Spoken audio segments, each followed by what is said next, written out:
देखो मित्रों, जो हमारा प्लांट है या फैक्ट्री है, हम इसकी एफिशिएंसी का डायरेक्शन कैसे तय करते हैं।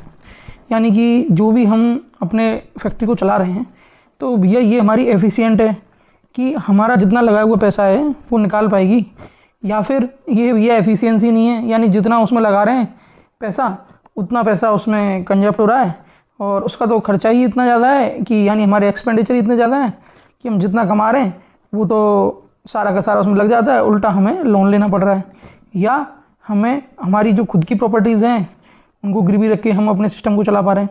तो यानी कि ये तो भैया अपने माइनस में जा रहा है। तो अब अपन इसको संभालेंगे कैसे कि भैया सिस्टम हमारा पॉजिटिव में जा रहा है या सिस्टम हमारा नेगेटिव में जा रहा है। तो इसको संभालने के लिए हम क्या करते हैं, हम टोटल सबसे पहले ना एक टाइम डिसाइड करते हैं फिक्स्ड, जैसे कि हम 3 मंथ यानी क्वार्टरली या हाफ ईयरली या फिर ईयरली। तो हम टोटल ईयर में टोटल अपना प्रोडक्शन देखते हैं कि हाँ भाई हमारी फैक्ट्री ने पूरे एक साल में कितना प्रोडक्शन किया, उसमें कितना हमने इन्वेस्ट किया मनी रॉ मटेरियल में, कितना हमने लास्ट प्रोडक्ट बनाया, प्रोडक्ट को जो सेल आउट किया, सेल आउट करने के बाद जो इतने का प्रोडक्ट हमारा सेल हुआ उसमें से अपने सारा कॉस्ट निकाला टोटल फैक्ट्री का प्रोडक्शन का, और जो उसमें से टैक्स निकाले, बिल निकाले, अदर जो भी एक्सपेंसेस थे वो सब माइनस करे। तो हमने ये देखा भैया लास्ट में हमारे पास नेट प्रॉफिट कितना रहा।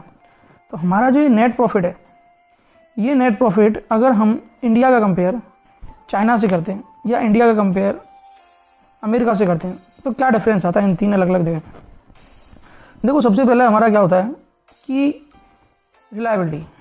अगर हमारी कोई फैक्ट्री स्टार्ट करी हमने और वो कंटिन्यूस हमारी 1 ईयर 2 ईयर 3 ईयर 4 ईयर के हिसाब से कंटिन्यूस रन होती है, यानी कितने आवर्स रन हुई, टोटल आवर्स में कैलकुलेशन करें बिना किसी ब्रेकडाउन के, तो हमारी एफिशिएंसी पता लगती है।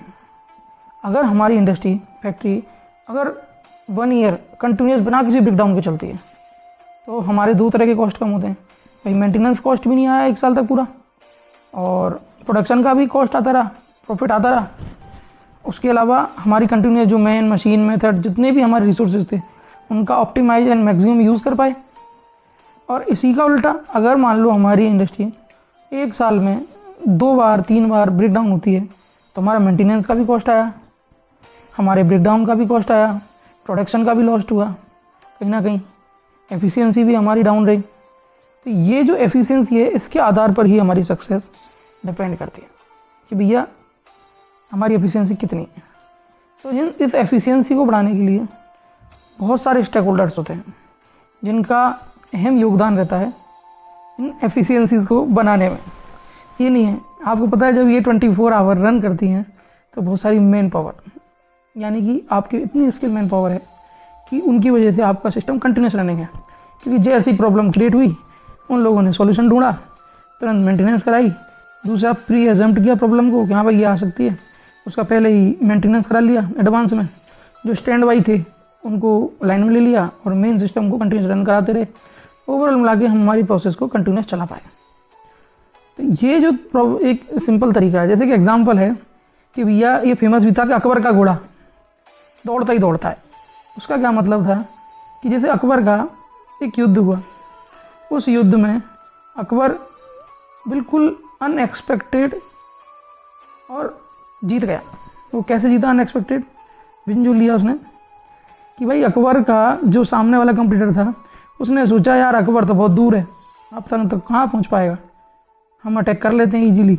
उसने अकबर के एक पार्ट पर अटैक किया और अकबर जो था उसने क्या डिसीजन लिया कि वो कंटिन्यूस अपनी टोटल टीम के साथ उस अटैक वाले प्लेस पर पूरी अपनी आर्मी को भेज दिया, जो मेन आर्मी थी उसकी। तो भैया उसने तो अनएक्सपेक्टेड था सामने वाले को कि नहीं भेजेगा, पर अकबर ने क्या किया कि अपनी जो आर्मी थी उसमें डबल टू ट्रिपल सिस्टम रखा था। यानी कि हर एक बंदे के साथ, आदमी के साथ 2 घोड़े रहेंगे, 3 घोड़े रहेंगे। एक घोड़े में उसका खाना रहेगा, एक घोड़े में वो दौड़ेगा बैठ के, और जो तीसरा घोड़ा होगा वो खाली चलेगा, पर रहेंगे साथ में एक यूनिट में।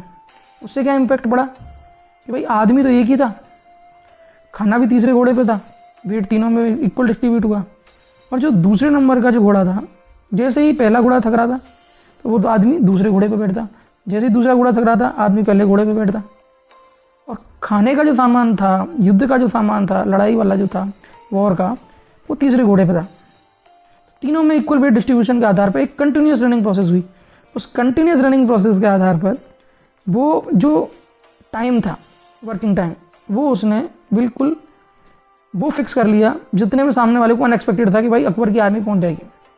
तो अकबर की आर्मी इस प्रोसीजर से अपना कम समय में कंटिन्यूस रन करके और उस जगह पे पहुंच गई और भैया उसने युद्ध लड़ा और वो जीत गए। तो अकबर बोला कि ये भैया अपना स्टाइल है। सामने वाले का अपना स्टाइल था, उसने सोचा कि भैया काम नहीं हो सकता। अकबर ने बोला भाई अपना स्टाइल है, काम तो होगा। तो इसे कहते हैं कंटिन्यूटी। इसी तरह से अगर हमारी कोई फैक्ट्री रन कर रही है तो उस फैक्ट्री में भी क्या होता है, क्या चाहिए, कंटिन्यूटी। इसकी एक तो भैया सेलिंग कंटिन्यूस होनी चाहिए, लगातार बिकता रहे। ये कौन करेगी भैया, मार्केटिंग एंड सेल टीम करेगी। दूसरा प्रोडक्शन कंटिन्यूटी होनी चाहिए, यानी प्रोडक्शन भी कंटिन्यूस होता रहे। ये कौन करेगा भैया, ये ऑपरेशन करेगा। प्रोडक्शन हमेशा ही चलता रहे, कभी रुकना नहीं चाहिए। अदर डिपार्टमेंट्स हेल्प करेंगे कि भैया जो भी चीज़ है, प्रोडक्शन नहीं रुकना है, फैक्ट्री नहीं रुकनी है। जो हमारा सबसे बड़ा कैपेक्स है, कैपिटल एक्सपेंडिचर, उसकी कंटिन्यूटी होना ज़रूरी है। इस टोटल बात का यही रिजल्ट है।